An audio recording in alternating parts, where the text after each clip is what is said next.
জলসা হয়ে থাকে মদিনার মুনাওয়ারা জামাত সিলসিলায়ে ফুরফুরা শরীফ। ভাইয়ের যে উস্তাদ বা হুজুর আছেন, যিনি মাওলানা ইউসুফ সাহেব হুজুর আসছিলেন, চলে গেছেন অসুস্থ থাকার কারণে। এছাড়াও প্রতি সপ্তাহে এখানে সাপ্তাহিক সংবাদ অনুষ্ঠানের আয়োজন করা হয়। প্রতি মাসের প্রথম সোমবার মাসিক জলসা হয়। এখানে আমরা যারা উপস্থিত হতে পেরেছি আল্লাহ তাআলার কাছে শুকরিয়া আদায় করছি, আলহামদুলিল্লাহ। দোয়া হয়ে যাবে, দোয়া হবে। দোয়ার আগে কয়েকটি সংক্ষিপ্ত কথা বলি, দোয়া করবো ইনশাআল্লাহ। এখানে হাফেজ আলেম ওলামা আছেন, মাদ্রাসার তলবে এলেম মুরব্বী একরাম আছেন। আমরা এখানে আসলাম আল্লাহ তাআলার সন্তুষ্টির জন্য। দিনের একটা কাজ, দিনের হাজারো কাজ রয়েছে, অনেক ইবাদত রয়েছে, অনেক নফল বন্দেগী রয়েছে। তার মধ্যে এই একটা, আল্লাহ তাআলা কিছু ফরজ বিধান দিয়েছেন যেগুলা মুসলমানের মানতেই হবে, আর এটাতে কোনো কম বেশি করা যাবে না। সারা দুনিয়ার মানুষ একভাবেই মানতে হবে। 5 ওয়াক্ত নামাজ আল্লাহ যেভাবে ফরজ করেছেন, যেই সময় মতন, যেই কয় রাকাত, এটা সৌদিতে একরকম, বাংলাদেশে একরকম নাকি বলেন? সারা পৃথিবীর সমস্ত মুসলমান যে কালেমা পড়েছে লা ইলাহা ইল্লাল্লাহ মুহাম্মাদুর রাসূলুল্লাহ, তার উপরেই নামাজ ফরজ হয়ে গেছে সাথে সাথে। 5 ওয়াক্ত নামাজ তার, সে যেখানে আছে, যে দেশে আছে, যে এলাকায় আছে, ওইখান সময় অনুযায়ী ওয়াক্ত হলেই তাকে নামাজ আদায় করতে হবে। ফজরের নামাজ 2 রাকাত আল্লাহ ফরজ করছে, এটা সারা পৃথিবীতেই। রমজান মাসে 30টা রোজা আল্লাহ ফরজ করছেন, সারা পৃথিবীতেই একভাবেই মানতে হবে। শতকরা 2.5% হারে যাকাত যার উপরে ফরজ হবে, নিসাব পরিমাণ সম্পদের মালিক, তাকে যাকাত আদায় করতে হবে সারা পৃথিবীতে একইভাবেই। হজ, যার বাইতুল্লাহ শরীফ যাওয়া আসার খরচ যারা আছে এবং ফিরে আসা পর্যন্ত পরিবারের ভরণ পোষণের খরচ যার আছে, তার উপরে হজ খরচ আল্লাহ করে দিয়েছেন। এটা সারা পৃথিবীর মানুষ মুসলমানের উপরে একইভাবে, কম বেশ করার কোন সুযোগ নাই। বাদ বাকি কথা হলো, নফল ইবাদতের ক্ষেত্রে আল্লাহর কত বন্দেগী রয়েছে। নফল নামাজ কেউ যদি সারা রাত পড়ে, কোনো বাধা আছে নাকি? কেউ যদি 2 রাকাত 4 রাকাত পরে, বাধা আছে? কেউ মোটে পড়লো না, সমস্যা আছে? জিকিরের ব্যাপারে আল্লাহ কোরআনে বলছে, ইয়া আইয়ুহাল্লাযীনা আমানু যিকুরুল্লাহা যিকরান কাসীরা। ঈমানদার যারা আছো, তোমরা অধিক পরিমাণে আল্লাহর জিকির করো। তো অধিক পরিমাণে আল্লাহর জিকির কতটুকু করলে হবে? সকালে 100 বার, বিকেলে 100 বার করলে কি নবীজি বলছে হয়ে যাবে? না, প্রচুর অধিক পরিমাণে। এটার কোনো সীমারেখা দেওয়া নাই, যে যত করতে পারে। কেউ সকালে আর বিকালে 1000 বার জিকির করছে, এটাও অধিক হয় নাই, এটাও অল্প। এটার জন্য আবার জবাবদিহিটা এরকম ফরজ করা হয় নাই। কিন্তু নবীজির কিছু সুন্নাত আমল আছে। ওই যে হুজুর যে একটা হাদিস শুনালেন, যারা নবীজির সুন্নাতকে মানে তারা নবীকে মহব্বতকারী এবং তারা নবীজির সাথে জান্নাতে থাকবে। মান আ'তা, অন্য হাদিসের মধ্যে মান আ'তা সুন্নতি ফাকাদ আহাব্বানি ওয়া মান আহাব্বানি কানা মা'i ফিল জান্নাহ। নবীজির সুন্নাতকে যে মানবে সে নবীকে মহব্বতকারী হবে, নবীর সাথে জান্নাতে থাকবে। নবীজির যে সুন্নাতগুলি আছে, এই সুন্নাতগুলির পাবন্দি করা, এই সুন্নাতের প্রতি মহব্বত থাকা, এটা মহব্বতের সাথে মানা। এই যে জুব্বা টুপি এগুলা গায়ে লাগাইছি, মাথায় টুপি দিছি, পাগড়ি করছি, এটা যে একটা লেবাস ভালো সাজার জন্য, তা নয়। নবীজির মহব্বতে, প্রেমে, ভালোবাসায় সুন্নাতকে মানা এটা। এছাড়া নবীজি যে আমলগুলি করতেন, আমরা উযু করি না পবিত্র হওয়ার জন্য, উযুর তো ফরজ 4টা। ফাগসিলু উজুহাকুম ওয়া আইদিয়াকুম ইলাল মারাফিকি ওয়ামসাহু বিরুউসিকুম ওয়া আরজুলাকুম ইলাল কাবাইন। কোরআনের আয়াতের ভিতরে 4টা ফরজ ফকিহগণ, উলামায়ে কেরাম বের করছেন। সমস্ত মুখ ধোয়া, 2 হাতের কনুই সহ ধোয়া, মাথা মাসেহ করা, 2 পায়ের টাকনু সহজা। ওযু ফরজ কয়টা? 4টি। সবাই বলেন 4টি। এই 4টা ফরজ পালন করলে ওযু হয়ে যাবে। কিন্তু আমরা ওযুর শুরুতে কি করি? 2 হাত কবজি পর্যন্ত ধুই, বিসমিল্লাহ বলে শুরু করি, 3 বার কুলি করি, 3 বার নাকে, এগুলো করি না? এইভাবে কেন করি? আল্লাহ তো কোরআনের ভিতরে কোথাও এভাবে বলে নাই। এইটা নবীজি এইভাবে উযু করছেন, এইটা নবীজি দেখে যাওয়া সুন্নাত। বলেন সুবহানাল্লাহ। এইটা এই যে আমি তো আরো কম সময় উযু করলে উযু হয়ে যেত, কিন্তু আমি আরো সময় নিয়ে নবীজি ধীরে স্থির ভাবে কিভাবে 3 বার এক একটা অঙ্গকে ধুইছেন, আমি নবীজির দেখানো ওই পথ অনুসরণ করে মহব্বতের সাথে নবীজির সুন্নাতকে মেনে উযু বানাই। এটা নবীজির মহব্বত, প্রেম, নবীজির উম্মতের দাবিদার। এরকম প্রত্যেকটা বিষয় রয়েছে। যে কথা বলতে চাইছিলাম, যেরকম আমাদের যে বাৎসরিক দেখেন বিভিন্ন মসজিদে, মাদ্রাসায়, তারপরে বিভিন্ন যুব সমাজের উদ্যোগে মাহফিল হয় না, ওয়াজ মাহফিল। এই ওয়াজ মাহফিল কি দেওয়া ফরজ না ওয়াজিব? বলেন তো। ওয়াজিবও না, ফরজও না, নফল একটা ইবাদত বলতে পারি। বা একটা দাওয়াত যদি ধরা যায়, তাহলে এটার আবার গুরুত্ব অনেক বেশি। দাওয়াতের উদ্দেশ্যে, মানুষকে ইসলামের দিকে দাওয়াতের উদ্দেশ্যে, ঈমানের দিকে দাওয়াতের উদ্দেশ্যে, মানুষের ইসলাহের জন্য, মানুষের দিলের সংশোধনের জন্য, মুসলমান যেন গুনাহ থেকে ফিরে আল্লাহর দিকে ফিরে আসে, গুনাহ থেকে দূরে সরে আল্লাহর দিকে ফিরে আসে, শয়তানের আনুগত্য বাদ দিয়ে যেন সে আল্লাহ এবং আল্লাহ রাসূলের আনুগত্য করে। ইয়া আইয়ুহাল্লাযীনা আমানু লা তুকদ্দিমু বাইনা ইয়াদাইল্লাহি রাসূল। আবার অন্য জায়গায় আল্লাহ বলেন ওয়া আতিউল্লাহ ওয়া রাসূলা, আল্লাহ এবং আল্লাহ রাসূলের আনুগত্য করো। আল্লাহ আল্লাহ রাসূলের আনুগত্য দিকে যেন মানুষ ফিরে আসে। এটা দাওয়াত, মানুষকে এই দাওয়াতের অনেক গুরুত্ব রয়েছে। এই উদ্দেশ্যে মাহফিলগুলি দেওয়া হয়। এটা যদি নাও দেয়, তবেও এটা অন্য সূরাতেও মানুষ দাওয়াত দিতে পারে। এক এক ধারা, এক এক তরিকা রয়েছে। দাওয়াত তাবলীগের ভাইরা তারা দাওয়াত দেয় না মানুষকে, মানুষের দ্বারা দ্বারা বারে বারে যায় দাওয়াত দেয়। 3 দিনে যায়, 1 চিল্লায় যায়, মানুষের ঘর ঘর যায় যায় দাওয়াত দেয়। আবার এই মাহফিলের সময় মানুষকে ওয়াজ শোনায়, কোরআনের বাণী শোনায় দাওয়াত দেওয়া হয়। আবার মুয়াজ্জিন সেও দাওয়াত দেয় 5 ওয়াক্ত আযান দিয়ে। তারপরে আপনার মসজিদে জুমার দিনে খতিব সাহেব খুতবা দিয়ে বয়ান করে মানুষকে ইসলামের দিকে দাওয়াত দেয়, তাই না? দাওয়াতের বিভিন্ন সূরত রয়েছে। মানুষের ইসলামের জন্য, আল্লাহর দিকে যেন মানুষ ফিরে থাকে, আল্লাহর দিকে যেন মানুষ আল্লাহ আল্লাহ রাসূলের আনুগত্য করে। সুতরাং আজকের এই যে মজলিসটা, এটা একটা দাওয়াতের মজলিস, এটা একটা ইসলাহের মজলিস। কেমনে? এখানে আমরা যারা আসছি, এখানে কোরআন হাদিসের আলোচনা হয়েছে না শুরু থেকে এই পর্যন্ত। আমরা এই যে মাদ্রাসার সব ছাত্রকে দাওয়াত দিছে, আল্লাহর বান্দা সবাইকে নিয়ে আসলাম। এই জায়গায় কি আমরা কেউ মনে কিছু করেন না গান বাজনার জন্য আসছি নাকি? আমরা বলেন, দুনিয়ার কাউকে খুশি করার জন্য আইছি? কাউকে মানে দেখানোর জন্য আইছি? নাই।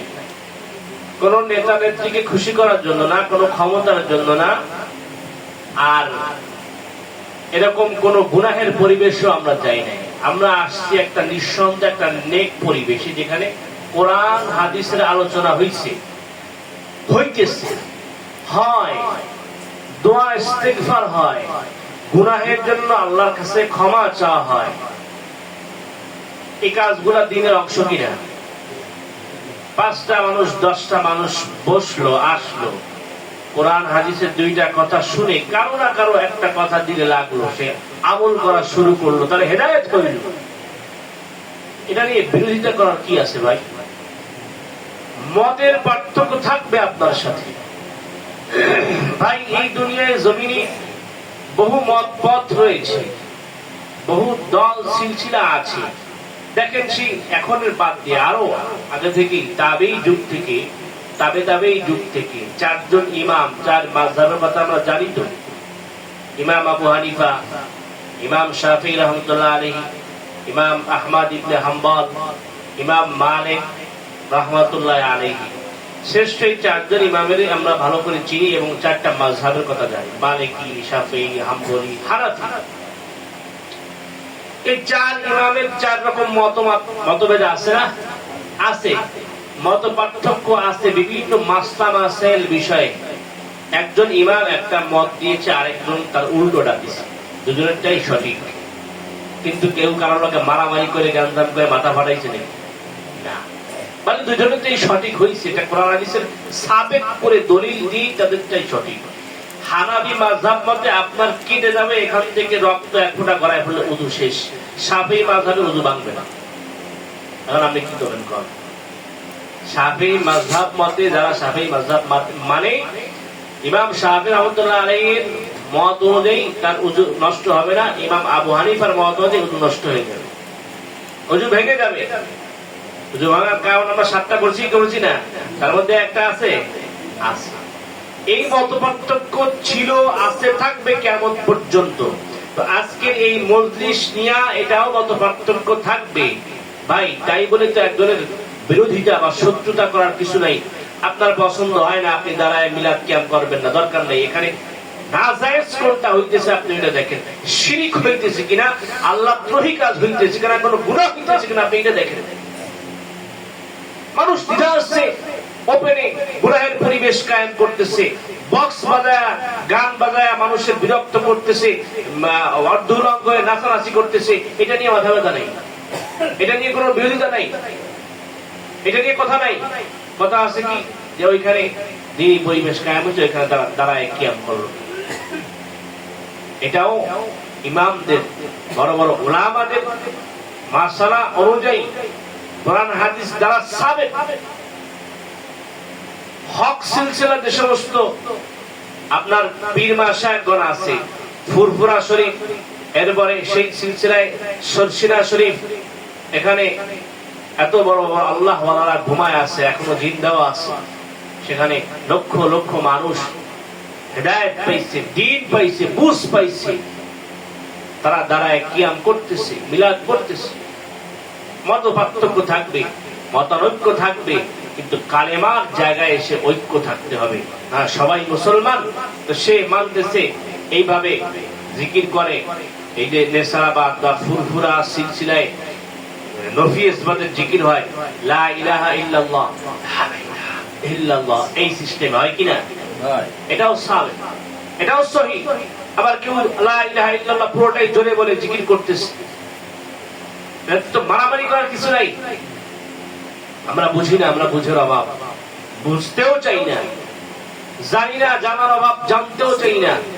হুদাই বিরোধিতা কেন করি তাও জানি না, অমুক করে তাই করি না। ভাই, আমার এই কথাগুলি ওই যে ভিডিও রেকর্ড হইতেছে, যে ভাইরা শোনেন, যারা জানেন শোনেন, আমি বিনীত অনুরোধ করব, হাতে পায়ে ধরি, ইসলামের মৌলিক বিষয় নিয়ে যদি কোনো গরমিল থাকে আপনি সেখানে ইশকাল করেন, বিরোধিতা করেন। কিন্তু ইসলামের দ্বীনের আরো অন্যান্য দাওয়াতি কাজ বা খুঁটিনাটি বিষয়গুলা মত পার্থক্য নিয়ে মানুষ মানতেছে, মানুষ সহিভাবে, এটা নিয়ে মত পার্থক্য বিরোধিতা করার কিছু নাই। আপনার মতের সাথে না মিললে এটাকে আপনি বিরোধিতা করবেন, এটা ঠিক না। আল্লাহ পাক রব্বুল আলামিন আমাদেরকে বুঝ দান করেন। রাসূলের মহব্বতে, প্রেমে, ভালোবাসায় আজকের এই মজলিস, এই আলোচনা, এই কোরআন হাদিসের এই তালিম, দোয়া, মিলাদ, কিয়াম রাসূলের মহব্বতে আমরা করি। আল্লাহ পাক আমাদেরকে বুঝ দান করেন। অনেকে বলে, আরে এভাবে দাঁড়ায় মিলাদ কি সাহাবাদের করছে নাকি? সাহাবাদের জামানায় অনেক আমলই এভাবে ছিল না যে আমলগুলো এখন অনেক ভাবে করি। আমি মানে এখন তো কথা বললে অনেক লম্বা হয়ে যাবে, এদিকে এখন যাওয়ার সময় নেই। ছোট ছোট বাচ্চারা মাদ্রাসায় আসছে, আবার ফিরে যাবে, ঘুমাচ্ছে অনেকে। এই যে বাচ্চাদেরকে মাদ্রাসায় পড়াই, হাফেজি, এরা পড়ে দুই পাশ দিয়ে রেয়াল নিয়ে, কোরআন শরীফ নিয়ে ঢুলে ঢুলে পড়তেছে, মুখস্থ করতেছে, সকাল থেকে রাত, রাত থেকে সকাল, সবক দেয়, আমুকটা দেয়। এভাবে বছর পর বছর মেহনত করে একজন হাফেজ হয়ে যায়। আমাকে বলেন তো, সাহাবাদের যুগে এইভাবে হাফেজ হওয়ার কোনো তরতিব ছিল? হ্যাঁ, আপনি যদি বলেন সাহাবাদের যুগে সাহাবাদ এইভাবে হাফেজ হয় না, এভাবে কোরআন শরীফ পড়েন, আপনারা পাইছেন বিদআত, তাহলে সব শেষ। কি বুঝাবে কাকে? যাই হোক, আল্লাহ তাআলা আমাদেরকে হেদায়েত নসিব করুক, সঠিক বুঝ দান করুক। মত পার্থক্য উম্মতের মধ্যে থাকবে, এটাও একটা সৌন্দর্যতা, এটাও একটা সৌন্দর্যতা। এটা আমরা অনেকে বুঝি না। আল্লাহ তাআলা রাসূলের মহব্বতে, প্রেমে, ভালোবাসায় আমাদেরকে হকের উপরে সবাইকে আল্লাহ তাআলা অটল থাকার তৌফিক দান করুক। আমাদের থেকে যেন আল্লাহ তাআলা কোনো প্রকার শিরকিয়াত বা কোনো আমল বেদাতের মধ্যে যায়, বেদাতি কোনো আমল আল্লাহ যেন আমাদের থেকে না নেয়, বলেন আমিন।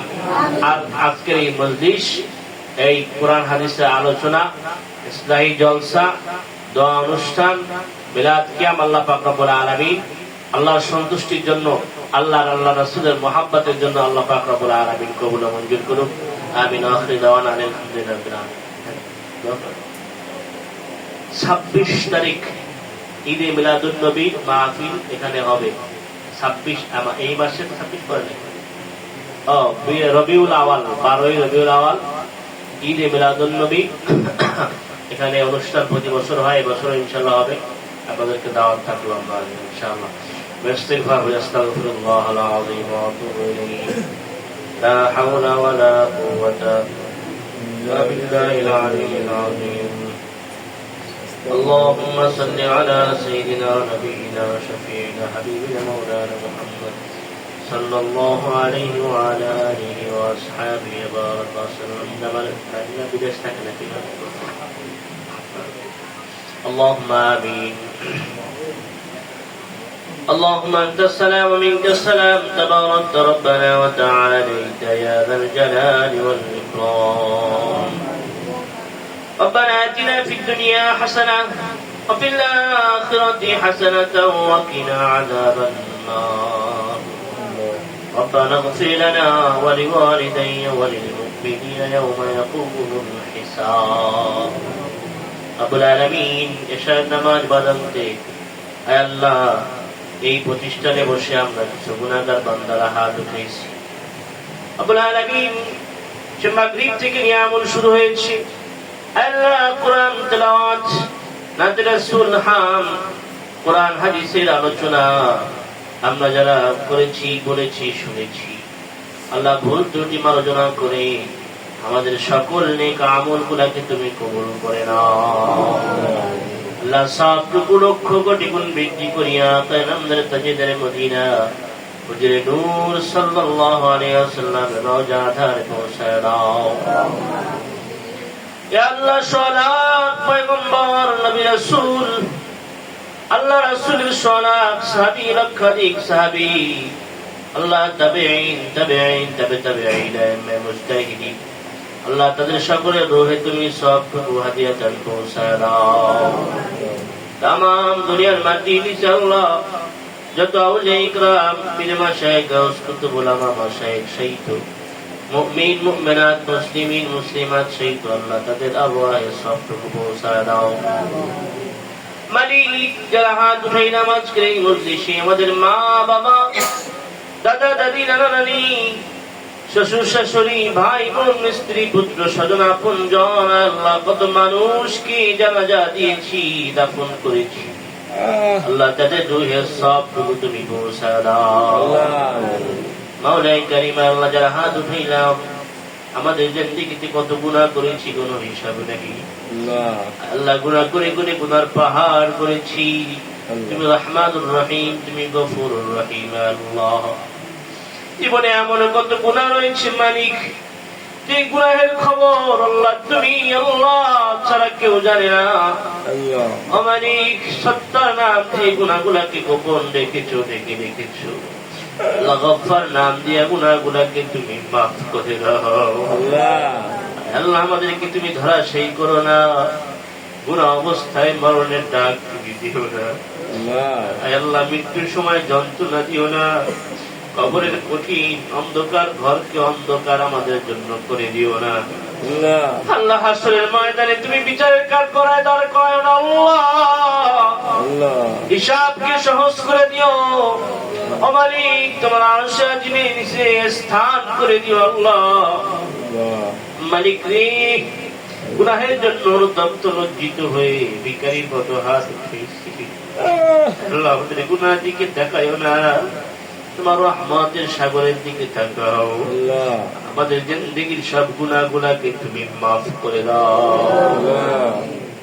আল্লাহ আজকের এই মজলিসে যাদের মা দুনিয়া থেকে চলে গেছে, বাবা চলে গেছে, ওই মা হারা বাবা হারা সন্তান হাত উঠে তোমার কাছে ফরিয়াদ জানাই, রব্বির হামুমা কামা রাব্বায়ানি সগীরা। ইয়া আল্লাহ, মা বাবাকে জান্নাতুল ফেরদাউস নসিব করে দাও। আল্লাহ তোমার রহমতের কোলে উঠে নাও।